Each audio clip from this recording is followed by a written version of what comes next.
意食點心，中意食點心，邊處仲有阿姐推點心車，蝦餃、燒賣、叉燒腸，遲嚟就賣晒。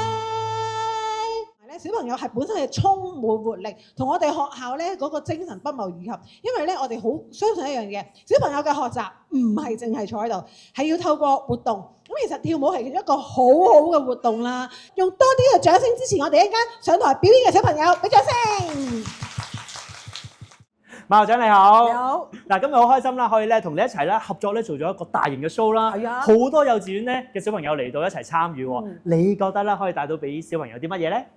我都冇諗過咧，原來佢哋可以跳舞跳得咁叻㗎，即係咧完全係我想像唔到啊！高難度動作完全做到個噃。原來小朋友咧個潛能真係無限。係啊。咁咧潛能就要有舞台。咁我哋咧就正正咧提供一個舞台，讓小朋友將佢嘅潛能咧展現出嚟，亦都建立翻咧佢自己做個人嘅自信。非常之好啊！咁其實咧我見到啦，當小朋友咧表演完咗之後咧，亦都去到你哋唔同嘅攤位當中咧去參與嘅喎。可唔可以同我講解下啊？究竟咧佢哋咧喺當中學到啲乜嘢咧？其實咧嗰啲攤位咧都係我哋學校一啲特色嘅活動嚟嘅，例如 STEM 啊，又或者我哋嘅體育活動啦。如果 STEM 雖然係好簡單，但係都係有啲嘅科學嘅原理。咁其實小朋友都可以喺裡面咧有發掘到佢嘅好奇心同埋創意啦。咁至於例如體育嘅活動，咁更加重要啦，就好似跳舞一樣，能夠讓佢將佢嘅精力用得好，咁其實佢能夠釋放好多安多酚㗎嘛。係。咁其實人就會開心快樂啦。咁所以咧，我哋設計嘅時候都有循住呢兩個小朋友嘅需要去諗嘅。哦，非常之好啊！即係小朋友喺舞台上面表演完又玩得開心，係啊。去到你哋課室當中又有咧一啲唔同嘅吸納，亦都可以令到佢更加滿足。係啊，一定要有㗎，因為小朋友真係好叻㗎嘛。咁嚟緊喺未來其實學校咧仲有乜嘢嘅方向啦，或者咧可以為小朋友安排啲乜嘢咧？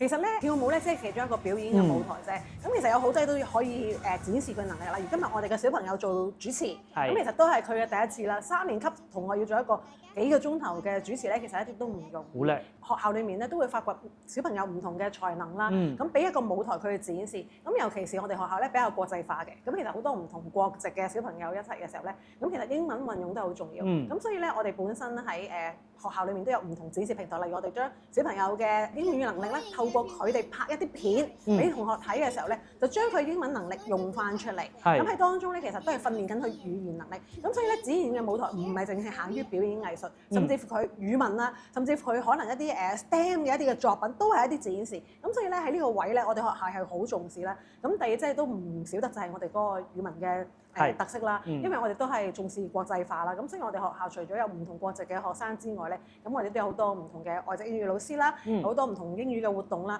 尤其是我哋嘅交流團咧係特別多嘅。咁每年安排唔同小朋友去唔同地方啦。咁其實去呢啲交流團最重要係咩咧？俾佢嘅學習獨立之外咧，就係咁你學校平時即係可能我同你講廣東話，但係去到外地一定要講英文啦，一定講英文啦，翻內地一定講普通話啦。係啦。咁所以我哋咧讓呢啲學習嘅機會咧，俾佢喺一個真實嘅環境嚟活學活用佢用到嘅嘢。咁所以呢個就係我哋一個最大嘅特色。係啊，呢一個咧真係一個好好嘅平台，相對嚟講亦都令到小朋友咧喺國際性當中咧，有陣時去到邊度都唔使驚，亦都唔需要怕醜啦。因為咁樣啦，我哋再次俾多啲叻我哋啲小朋友啦。好啊！